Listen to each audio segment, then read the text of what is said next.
আজকেও আমাদের একটি টপিকস ডিসকাশনের জন্য রাখা হয়েছে। একটা একটা কার্ডিয়াক ডিজিজ, সেটা নিয়েই একটা one of the most commonest congenital cardiac disease, PDA, patent ductus arteriosus in preterm babies. খুব ছোট ছোট শিশুদের মধ্যে PDA one of the most important and commonest congenital cardiac abnormality, এবং এটা নিয়েই আজকে ডিসকাশানটা রাখা যাচ্ছে। আজকে এটা কিভাবে কি ডিসকাশানটাকে রাখা যায়, এটা আজকে আমি তুলে ধরছি। আজকের এই সম্বন্ধেই একটা রিসেন্ট জার্নালে আমাদের একটা প্রতিবেদনটাই ডিসকাশানের জন্য রাখা হয়েছে। Is expected management non inferior two early ibuprofen for patent ductus arteriosus? আপনাদের সবাইকেই জ্ঞাতার্থে জানিয়ে রাখি, এটা পেটেন্ট ডাক্টাস আর্টেরিওসাস একটা কানেকশান, এটা থাকে সব মানুষের, সব শিশুদের এই থাকে ইনিশিয়ালি আফটার বার্থ। এটা কানেক্ট করে অ্যাওর্টা থেকে পালমোনারি আর্টারির মধ্যে একটা কানেকশান থাকে। তারপরে ইন কোর্স অফ অল্প কিছু সময়ের মধ্যেই, দু একদিনের মধ্যেই এটা অটোমেটিক্যালি এটা কনস্ট্রিকশন হয়ে যায়। এবং যদি যাদের পেটেন্ট থাকে তাদের কি কারণে এগুলো থাকে, সে কারণেই জন্যেই আজকে ডিসকাশানটা রাখা হয়েছে, এবং কিভাবে তার ম্যানেজমেন্ট দেওয়া যায় সেটাই ডিসকাশানের জন্য রাখা যাচ্ছে। এটা একটা জার্নাল ক্লাবের ডিসকাশান, এটাও ইন্ডিয়ান পেডিয়াট্রিক্সের জুন সংখ্যা 2023-এ একটা টপিক্স, এই টপিক্সে রাখা হয়েছে। Is expected management non inferior two early ibuprofen for patent ductus arteriosus? এটা সাধারণত থাকার কথা নেই এই কানেকশানটা, কিন্তু অল্প কিছু সময় হয়তো থাকে, কিন্তু এটা যদি বেশ কিছু সময় পারসিস্ট করে তাহলে অনেক ধরনের কমপ্লিকেশান, জটিলতা হয়। সেইগুলো আস্তে আস্তে আপনারা ডিসকাশানের জন্য রাখা হচ্ছে।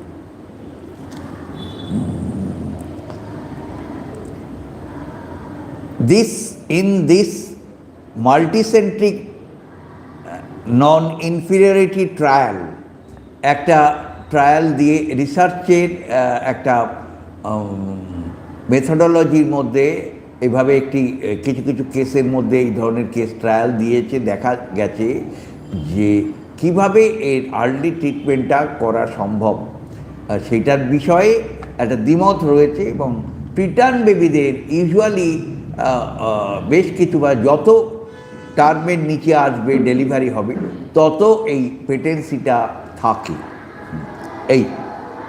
এইটা সাধারণত এটা কোনো স্ট্রাকচারাল মরফোলজিক্যাল অ্যাবনর্ম্যালিটি নয়। ইন কেস অফ প্রিটার্ন বেবি, টার্মের আগে যেসব বাচ্চা হচ্ছে, বিশেষ করে 28 সপ্তাহ আগে, আরও তাদের কিন্তু পিডিএ থাকার সম্ভাবনা অনেক বেশি। সেইগুলো আর নর্মাল বেবিদের পেটেন্ট ডাক্টাস আর্টেরিওসাস একটু ডিফারেন্স আছে। পিডিএ ইন প্রিটার্ন বেবি, সেটার কিন্তু কোনো স্ট্রাকচারাল অ্যাবনর্ম্যালিটি নেই, মরফোলজিক্যাল অ্যাবনর্ম্যালিটি নেই। সেটা কেন পেটেন্ট থাকে, সেটা পেটে থাকা অবস্থায় ইন ইউটেরো প্রোস্টাগ্ল্যান্ডিন বলে একটি সাবস্ট্যান্স, সেটাই আর কি এটা ডাইলেট করে রাখে, এবং জন্মের পর oxygen is the strong stimulus, সেটাই কনস্ট্রিক্ট করে। কিন্তু সেই মেকানিজমটা এই প্রিটার্ন বেবিদের এটা ডেভেলপ করতে সময় লাগে, ম্যাচুরিটি রিলেটেড, এবং সেটা সময় লাগে, সময় হয় না বলেই এটা ক্লোজ করে না, যার ফলে এটা পেটেন্ট থেকে যায় প্রিটার্ন বেবিদের। তা বলছে কেন এদের কোনো স্ট্রাকচারাল অ্যাবনর্ম্যালিটি নয়, কিন্তু ইন কন্ট্রাস্ট টু দিস অন্য অন্য ছোটো বাচ্চাদের, যে সমস্ত বেবিদের, নর্মাল বেবিদের যে পেটেন্ট ডাক্টাস আর্টেরিওসাস থাকে, তাদের কিন্তু কোনো স্ট্রাকচারাল অ্যাবনর্মালিটি থাকে, এন্ডোথেলিয়াল লেভেল মানে ভিতরের লেভেলে এবং মাস্কুলার লেভেলে কোনো মরফোলজিক্যাল অ্যাবনর্মালিটি থাকে, সেই জন্যেই এই অ্যাবনর্মালিটি থাকে এবং এটা সবসময় সার্জিক্যাল ক্লোজার অধিকাংশ ক্ষেত্রেই দরকার হয় এবং সেটা অ্যাজ আর্লি অ্যাজ পসিবল সেটা করিয়ে নিলেই ভালো। এই জিনিসটা বলছি, কিন্তু এইটার ব্যাপারে বলছে প্রিটার্ম বেবিদের ক্ষেত্রে বলছে এই পেটেন্ট ডাক্টার সার্টিওসাস যদি থাকে তাহলে জটিলতা অনেক কিছুই হতে পারে, যেমন যেমন গাটের অ্যাবনর্মালিটি একটা হয়, নেক্রোটাইজিং এন্টেরোকলাইটিস যেমন জটিলতা হতে পারে, যেমন এছাড়াও আমাদের লাংয়ের একটা অ্যাবনর্মালিটি থাকে, সেই ধরনের অ্যাবনর্মালিটি ব্রঙ্কোপালমোনারি ডিসপ্লেসিয়া এটা যেমন থাকে, এছাড়াও আমাদের ইন্ট্রাক্র্যানিয়াল হ্যামারেজ এই ধরনের অনেক জটিলতা থাকে এবং ইভিন ডেথ পর্যন্ত হয়ে যেতে পারে। তা এই ধরনের কমপ্লিকেশান হয় এবং সেইগুলো যাতে না হয় সেইগুলোই আমাদের দেখতে হবে। তা বলা হচ্ছে যে এই জিনিসগুলো নর্মাল ওয়েতে রাখলেই অধিকাংশ ক্ষেত্রে এগুলো ঠিক হয়ে যায়, এগুলো নর্মাল ক্লোজার হয়ে যায়, কিন্তু তার মধ্যে আপনাকে সব জিনিস ঠিকঠাক আছে কি না সব মনিটর করতে হবে, ইন্ডিভিজুয়ালাইজ ডিসিশান নিতে হবে। তা এরা একটা গ্রুপ এরকম পরীক্ষা করে দেখা গেছে, এটা বেরিয়েছে new English journal of medicine, এটা বাইরের জার্নাল, এটা হান্স চেড টি অনল্যান্ড ডব্লু বলে একজন তারা রিসার্চার, তারা এরা পরীক্ষা করে 273টা ইনফ্যান্টসের মধ্যে ইকোকার্ডিওলজিগ্রাফিক্যালি কনফার্ম পিডিএ মানে ডায়ামিটার বলেছে 1.5 মিলিমিটারের বেশি হবে, এক্সট্রিমলি প্রিটার্ম মানে 28 সপ্তাহের আগে যাদের জন্ম হয়েছে, যত জেস্টেশনাল এজ কম হবে তত পিডিএ থাকার পসিবিলিটি, পেটেন্ট ডাক্টার আর্টিওস থাকার পসিবিলিটি এগুলো বেশি হবে। যে কম্পোজিট প্রাইমারি আউটকাম এটা কি হচ্ছে, যে এর মধ্যে পরীক্ষা করে দেখা গেছে দুটো গ্রুপে ভাগ করে পরীক্ষা করে দেখা গেছে যে কি হতে যাচ্ছে এবং তাতে করে একটা গ্রুপকে কনজারভেটিভ ট্রিটমেন্টে রেখেছে আর একটা গ্রুপে আইবুপ্রোফেন গ্রুপে রেখেছে, সাইক্লো অক্সিজেনেস ইনহিবিটর, সেই অ্যান্টিপ্রস্টাগ্ল্যান্ডিন আর কি, এই আর কি। The composite primary outcome included necrotizing enterocolitis, moderate to severe bronchopulmonary dysplasia or death. এই তিনটে ক্রাইটেরিয়া রেখেছে, তিন ধরনের কমপ্লিকেশান হতে পারে এবং এই তিনটে ধরনের কমপ্লিকেশান কোন গ্রুপের মধ্যে বেশি থাকছে সেইটাই আমাদের রিসার্চাররা করে দেখিয়েছে এবং বলছে যে এই ধরনের কমপ্লিকেশান এইটা a primary outcome event occurred, বলছে যে এইটা expected management group and early ibuprofen group, এই এক্সপেক্টেড ম্যানেজমেন্ট গ্রুপ এটা কনজারভেটিভ ম্যানেজমেন্টের মধ্যে রেখেছে, জাস্ট এগুলো সাধারণভাবেই রেখে দিয়েছে। আর একটা গ্রুপের আইবুপ্রোফেন বলে অ্যান্টি ইনফ্ল্যামেটরি একটি ড্রাগ, সেটা দিয়ে দেখা গেছে সেটা ক্লোজ করে।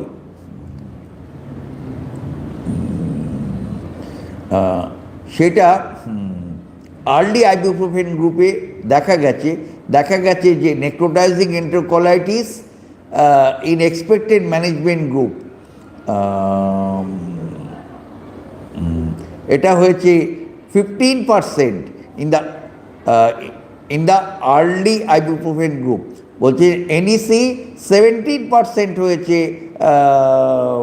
আমাদের যেটা যে ম্যানেজমেন্ট গ্রুপ, যেটা এক্সপেক্টেড ম্যানেজমেন্ট গ্রুপ মানে যাদের কনজারভেটিভ ট্রিটমেন্টে রেখেছে তারা অনেক কমপ্লিকেশানটা কম হচ্ছে। আর আইবুপ্রোফেন গ্রুপে কিছুটা বেশি হচ্ছে। এই এই জিনিসটাই দেখিয়েছে। The author's concluded that expected management for PDA in extremely premature infants খুব ছোট was in non-inferior, মানে কিছুটা ভালোর দিকেই, to early ibuprofen treatment with respect to NEC, bronchopulmonary dysplasia or death at 36 weeks of postnatal age। মানে এই তিনটে জিনিসের কমপ্লিকেশানকে যাতে কম হচ্ছে কিছুটা কনজারভেটিভ ম্যানেজমেন্টে রাখলে, আর তাদের কিছুটা বেশি হচ্ছে সেটা আইবুপ্রোফেন গ্রুপের রাখতে। তা সেই জন্যই বলছে যে নন ইনফেরিয়র মানে সুপিরিয়রিটি, এই গ্রুপের সুপিরিয়রিটি এটাই তারা ক্লেম করেছে। এই বলছে যে evidence based medicine view point, এইটা বলছে যে classical presentation of haemodynamically statistically significant PDA in extreme preterm neonates comprises of increase in pulmonary blood flow। কি ঝামেলাগুলো হচ্ছে, যদি PDA থাকে তাহলে পালমোনারি ব্লাড ফ্লো অনেক বেশি হবে, লেফট টু রাইট শান্ট অনেক বেশি হবে, কারণ ওটায় অনেক প্রেশারটা বেশি তো, এবং পালমোনারি সার্কিটে অনেক বেশি প্রেশারটা আসবে, এবং রেসপিরেটরি ডিটেরিওরেশন এবং রেসপিরেটরি ডিস্ট্রেস শুরু হয়ে যাবে, এবং ব্রঙ্কোপালমোনারি ডিসপ্লেসিয়া এবং NEC এবং intraventricular haemorrhage and even death, এই ধরনের কমপ্লিকেশানসগুলো তখন বেশি হয়। তা এই দুটো গ্রুপের ট্রিটমেন্টে দেখা যাচ্ছে এগুলো মোদ্দা কথা এগুলো বেশ কিছুটা কম হচ্ছে কনজারভেটিভ ম্যানেজমেন্টে রাখলে। কনজারভেটিভ ম্যানেজমেন্ট বলতে just observe, wait and watch with conservative এটাই কনজারভেটিভ ম্যানেজমেন্টটা বলছি। কিন্তু এই গ্রুপে কিন্তু incidence of PDA beyond the 3 postnatal days exceeds 50% in infant less than 28 weeks gestation. Historical practice has led medical or surgical therapy in 70% of such infants।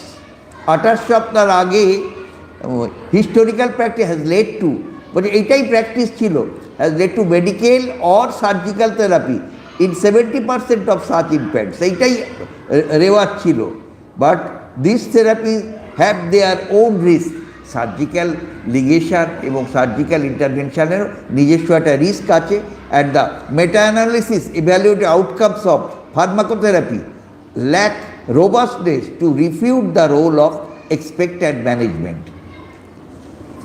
এই বলছে over the years evidence has moved from intervention to expected management of PDA in preterm babies.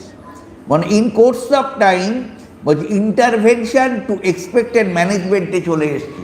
বলছে যে normal ওয়েতেই এগুলো রাখলেই অধিকাংশ ক্ষেত্রে এগুলো close করে যাবে, এর আলাদা কোনো, ইভিন নেলসন টেক্সট বুকেও সেই একই কথা বলেছে।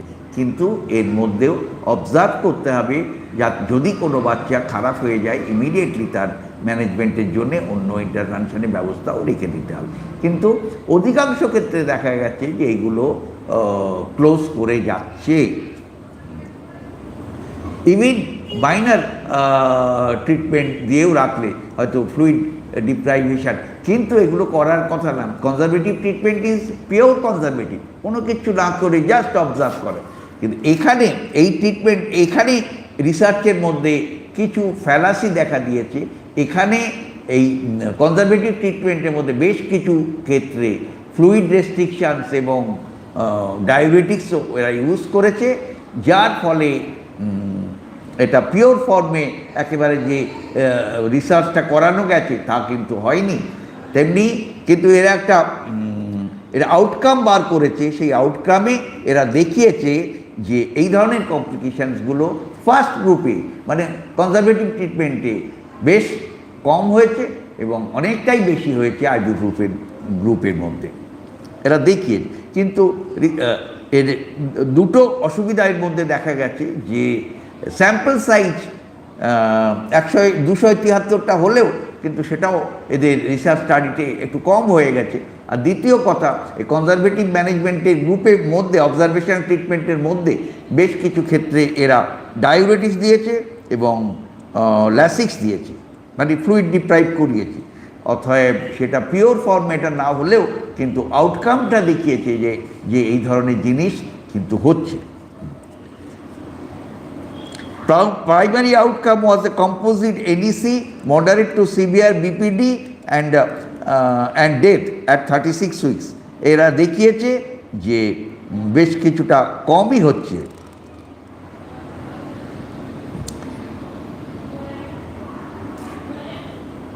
এই যে despite the inadequate sample size, the result showed that expected management was non-inferior, মানে superior to early ibuprofen therapy vis-a-vis composite outcome, মানে আউটকামগুলো, কমপ্লিকেশনের আউটকামগুলো সেগুলোও অনেক কম হয়েছে। And separately BPD and death. In fact, the result suggests a significantly higher incidence of BPD in ibuprofen group. Bronchopulmonary dysplasia মানে lung change হয়েছে, মানে বেশি circulation লাংয়ের মধ্যে দিয়ে পাস হওয়ার ফলে যে লাংয়ে যে ব্রঙ্কোপালমোনারি ডিসপ্লাস্টিক চেঞ্জ যেটা হয়েছে সেটা কিন্তু বেশ ক্ষতিকারক এবং অনেক বেশি হয়েছে আইবুপ্রোফেন গ্রুপের। Conclusion, the trial throws up the interesting possibility that ibuprofen may worsen pulmonary outcome through mechanisms that need further elucidation. Neonatologist viewpoint. PDA occurs commonly among preterm infants, with incidence being as high as 50 to 80% among extreme preterm infants. Closing PDA early in the course would possibly prevent PDA-associated mortality and various morbidities, including BPD, bronchopulmonary dysplasia, pulmonary hemorrhage, and intraventricular hemorrhage, necrotizing enterocolitis. However, there is controversy about the optimal management of PDA, with recent trend shifting towards expectant management, মানে wait and watch এবং observe করে যে চিকিৎসাটা করা হচ্ছে সেটার দিকেই সবার বেশি ঝুঁকছে। Traditionally, neonatologists have followed 4 different kinds of approach for treating PDA. These are prophylactic treatment within 24 ঘন্টা of birth, prophylactic treatment, আগের থেকে তার চিকিৎসা করে করে দাও। কিন্তু 2 নম্বর হলো pre-symptomatic or early treatment, usually 3 থেকে 7 দিনের মধ্যে আফটার বার্থ। 3 নম্বর হলো সিমটোম্যাটিক ট্রিটমেন্ট, চিকিৎসা শুরু করে দাও যখনই তার সিমটম শুরু হয়ে যাবে, মানে ফেলিওরের মতো সিমটম অথবা ডিস্টেজ শুরু হয়ে যাবে। আর 4 নম্বর হলো এক্সপেক্ট্যান্ট ম্যানেজমেন্ট। এই 4টে ম্যানেজমেন্ট নিউরোলজিস্টরা রেখেছে। All this approaches have their on pros and cons, মানে সুবিধা অসুবিধা দুই আছে, with the prophylactic strategy being out at present, as large proportion of infants get exposed to potential serious side effects of drug treatment. অতএব prophylactic ট্রিটমেন্টটাকে এটা একবার out করে দিচ্ছে যে এটা আর এখন করাই হয় না। when their PDA would have been closed spontaneously, যখন অধিকাংশ ক্ষেত্রে স্পন্টেনিয়াস ক্লোজারই হওয়ার সম্ভাবনা রয়েছে তখন প্রোফাইল্যাকটিক আর দেওয়ার কোনো যুক্তি নেই। আচ্ছা, though the trials assessing the effectiveness of early treatment versus expectant management for hemodynamic is significant, did not find any significant difference in any of the morbidity or all-cause mortality. However, critical analysis of these trials revealed that a significant proportion of infants, 20 থেকে 85% in the expectant management group, received open-label treatment, thus contaminating the overall result. Thus, there is a research gap where expectant management has been compared with early treatment strategy in extreme preterm infants with minimal to no contamination. আচ্ছা, বলছে যে expectant management intervention or early ibuprofen therapy, এটা intervention group এবং active treatment group. The primary outcome was the composite of definite NEC, moderate to severe BPD or death, এই তিনটে বলছে postnatal with a non inferiority margin of 10%, মানে মানে superiority margin about 10% এটা claim করতেই পারে। The expected management was found to be non inferior, মানে superior to early ibuprofen treatment with absolute risk difference of composite primary outcome, এই কথাটা বলে mention করেছি, মানে এটাই সুপিরিয়রিটি হিসাবে দেখায়। Though the results of this trial are significant, however, half of the infants received diuretics and 25% received paracetamol in the expectant group. কিছু ক্ষেত্রে ডায়োরেটিক্স এবং প্যারাসিটামল এক্সপেক্টেন্ট গ্রুপে ইউজ করেছে, দাস কন্টামিনেটিং দ্য রেজাল্টসটা কন্টামিনেটেড হয়ে গেল।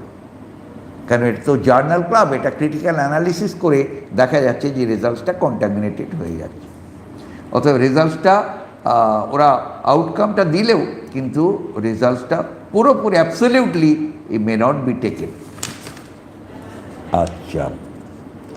Though the results of this trial are encouraging and the reassess that the expected group is non-inferior to early ibuprofen group in short term, however, being underpowered with above mentioned limitations, one need more evidence in this direction to change the current practice.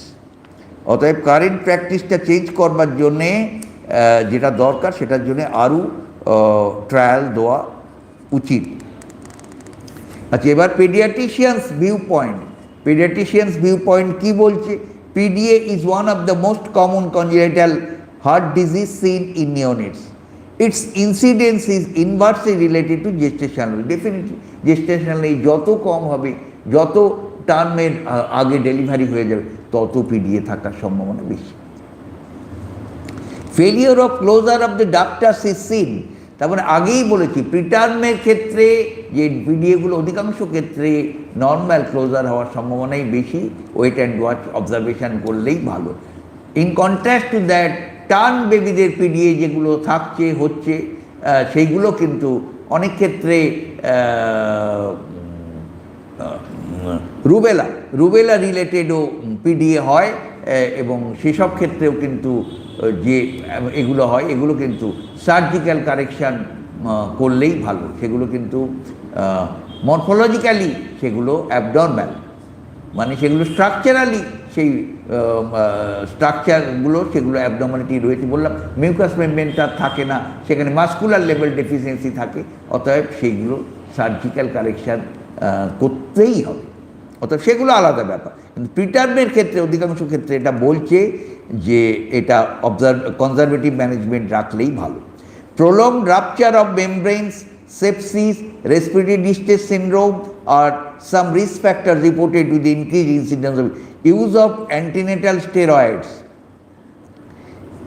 is reported to be beneficial, especially when administered at least 24 ঘন্টা before delivery, thereby reducing the incidence of PDA.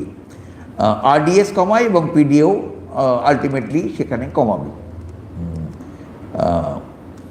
অতএব এই জিনিসগুলো দেখতে হবে যে antenatal steroids is reported to be beneficial, specially when administer 24 ঘন্টা ডেলিভারির আগে দিলে, এটাও কিন্তু thereby reducing the incidence of পিডিএর ইনসিডেন্স কমে। অতএব এই জিনিসগুলো সবাইকে আমাদের চেষ্টা করতেই হবে যাতে করে এর প্রিভেনশনটা কমানো যায়। With increasing use of antenatal steroid, exogenous surfactant and advances in ventilatory strategy has shifted management strategy from aggressive early closure to wait and watch policy. এটা করতে বলছে যে এত আমাদের ম্যানেজমেন্ট অ্যাডভান্সড হয়ে গেছে, অ্যান্টিনেটাল স্টেরয়েড দিয়ে আমরা সেটা যাতে না হয় সেই ব্যবস্থা করছি, এক্সোজেনাস সারফেক্টেন্ট এবং ভেন্টিলেটর থেরাপি দিয়ে আমরা এত অ্যাডভান্সড হয়ে গেছে, তার জন্যে পলিসি শিফটেড হয়ে গেছে যে ম্যানেজমেন্ট স্ট্র্যাটেজি থেকে, অ্যাগ্রেসিভ ট্রিটমেন্ট থেকে সরে এসে আমরা কনজারভেটিভ ম্যানেজমেন্ট স্ট্র্যাটেজিতেই অধিকাংশ ক্ষেত্রে চলে আসছে, ওয়েট অ্যান্ড ওয়াচ পলিসি। কেন বলা হয়েছে অধিকাংশ ক্ষেত্রেই এগুলো নর্মাল ক্লোজার হয়ে যাবে in course of time. Numerous studies are available documenting association between NEC, intraventricular hemorrhage, bronchopulmonary dysplasia, retinopathy of prematurity, and PDA. Prolonged shunt exposure and high left to right shunt volume across the ductus are some factors suggested. কারণ অধিকাংশ ক্ষেত্রে এগুলো থাকার ফলে prolonged shunt exposure with high left to right shunt. However, there are multiple randomized control trials that have failed to show any improvement in this morbidity even after early closure of PDA and prophylactic surgical ligation. এগুলোর যে করলেই যে ভালো হয়ে যাবে তা কিন্তু নয়, অধিকাংশ ক্ষেত্রে বলছি। No longer recommended due to reported associated significance and morbidities. Even in this study, expected management of PDA is extremely premature infants was found to be no inferior to early ibuprofen therapy with respect to NAC, BPD or DEP. তিনটে কমপ্লিকেশনই compare করে দেখা গেছে যে এইটা অধিকাংশ ক্ষেত্রেই এরা superior result দিচ্ছে then ibuprofen therapy. Similar findings have been reported in the past in meta-analysis and placebo-controlled. Therefore, management of PDA continues to be a challenge with pharmacogenetics seeming to be next management strategy in premature infants, with the ongoing debate as to who needs intervention mimicking the morbidity and mortality. তাহলে এই কথাটাই বলা হচ্ছে যে যদি আমরা এই গ্রুপের বিশেষ করে প্রিটার্ম বেবিদের যদি অধিকাংশ ক্ষেত্রে প্রিটার্ম বেবিদের 28 সপ্তাহ আগে যে সমস্ত বেবিগুলো হচ্ছে তাদের পিডিএ যদি দেখা যায়, তাদের যদি আমরা ইকো করে কনফার্ম করে দিতে পারি এবং সেক্ষেত্রে দুটো গ্রুপের মধ্যে তফাৎ হয়ে এটা যদি আমরা যদি কম্পেয়ার করে দেখি যে এই গ্রুপটা বলেছে যে কনজারভেটিভ ট্রিটমেন্টে রাখলে সেখানে যদি উইথ কন্টিনিউয়াস মনিটরিং তার মধ্যে রাখতে হবে, তো রাখলে আমাদের কমপ্লিকেশানস অনেক কম হচ্ছে, বিশেষ করে ব্রঙ্কোপালমোনারি ডিসপ্লেসিয়া, নেক্রোটাইজিং এন্টেরোকলাইটিস এবং আলটিমেটলি ডেথ, ইন্ট্রাভেন্ট্রিকুলার হ্যামারেজ এবং ডেথ অ্যাট 36-37 উইক্সে যেগুলো হচ্ছে সেগুলো কিছুটা কম হচ্ছে in the conservative treatment management then ibuprofen দিয়েও চিকিৎসা করলে যেটা হচ্ছে তার চাইতে অনেকটাই কম হচ্ছে। অতএব আমাদের অ্যাজ বিকজ আমরা জানি যে এটা এমনি নর্ম্যাল ওয়েতে এগুলো স্পন্টেনিয়াস ক্লোজার অধিকাংশ ক্ষেত্রে এগুলো হয়ে যায়, সেই জন্যে বলা হচ্ছে সেই পিরিয়ডের মধ্যে আমাদের আমরা ক্লিনিক্যাল মনিটরিংয়ের মধ্যেই রেখে দিতে হবে যে কন্টিনিউয়াস ফেলিওরে যাচ্ছে কিনা, ডিস্ট্রেস বাড়ছে কিনা, অক্সিজেন স্যাচুরেশন ঠিক থাকছে কিনা, অন্য কোনো সাপোর্টিভ এভিডেন্সগুলো আমরা যদি মেনটেন করে রাখতে পারি, সাপোর্টিভ ট্রিটমেন্টগুলো সাপোর্ট দিয়ে যদি এই সময়টা রাখতে পারি, অধিকাংশ ক্ষেত্রেই এটা আমরা দেখা যাচ্ছে যে এইটা হওয়ার সম্ভাবনাই নর্মাল রিকভারি এবং নর্মাল ক্লোজার পিডিএ ক্লোজার হওয়ার সম্ভাবনাই বেশি। এই নলেজটা আপনাদের জ্ঞাতার্থে, যদিও এই নিয়ে ডিবেট চলছে অনেক বছর থেকেই চলছে, কিন্তু এটা রিসেন্টলি হাইলাইটেড হয়েছে, ইন্ডিয়ান পেডিয়াট্রিক্সে দিয়েছে বলেই আপনাদের এটা রিএমফাসাইজ করা হলো যে এই ধরনের জিনিস হয় এবং এটা নিয়ে আপাত দৃষ্টিতে অনেক কমপ্লিকেশান হলেও কিন্তু এগুলো মানে নর্মাল ওয়েতে যখন ক্লোজ করার সম্ভাবনা রয়েছে, অতএব তাকে কন্টিনিউয়াস মনিটরিংয়ের মধ্যে রেখে দিলে এবং অবজারভেশনাল থেরাপি দিলে ভালো হয়ে যাওয়ার সম্ভাবনা যখন রয়েছে তখন সেটাই আমাদের অ্যাকসেপ্ট করা উচিত, যদিও আন্ডার স্ট্রিক্ট মেডিকেল গাইডেন্সের মধ্যেই এটা রেখে আমাদের এটা এগিয়ে নিয়ে যেতে হবে। নমস্কার। আচ্ছা, আপনাদের আশা করা যায় এই প্রবলেমটা বুঝতে, যদিও এটা একটু জটিল ব্যাপার, কিন্তু সাধারণ অপোনেন্টে খালি যে ডক্টরসরাই আছে, অনেক হেলথ কনসার্নে যারা আছে, হেলথ ইনস্টিটিউটে যারা আছেন, হেলথ অ্যাসিস্ট্যান্টরা আছেন, ওয়ার্কার্সরাও আছে, পেরেন্টসরা আছেন, টিচার্সরা আছেন, আরও অনেকেই আছেন। অতএব অনেক টিচার্সরাও আছেন, শুনছেন, আমি জানি। কিন্তু তাদের প্রত্যেকেরই এটা আপডেটেড একটা নলেজের জন্যেই এই জিনিসটা শেয়ার করলাম, আমি শেয়ার করলাম। অনেকেই হয়তো জানেন ব্যাপারটা, কিন্তু সবার জন্যই কথাটি বলা আর কি, যে এই ধরনের প্রবলেম হলে যেভাবেই ম্যানেজ করা হয়, এটা এখন লেটেস্ট এটা গাইডলাইনটাই এটাই দিচ্ছে। এটাই আপনাদের জানিয়ে দেব। যদি কোনো আপনাদের প্রশ্ন থেকে থাকে তাহলে কিন্তু এখনই আপনারা এর মধ্যে পাঠিয়ে দিতে পারেন, অথবা হোয়াটসঅ্যাপে আমার কাছেও পাঠিয়ে দিতে পারেন। নাম্বারটা হলো 9831058481, 9831058481। এই আজকের মতন আমি আপনাদের সবার শুভেচ্ছা কামনা করে, সবার সুস্বাস্থ্য কামনা করে আমি আজকের মতন বিদায় নিচ্ছি। নমস্কার। আপনারা সবাই ভালো থাকুন এই প্রার্থনা জানিয়ে আজকের মতন বিদায় নিচ্ছি।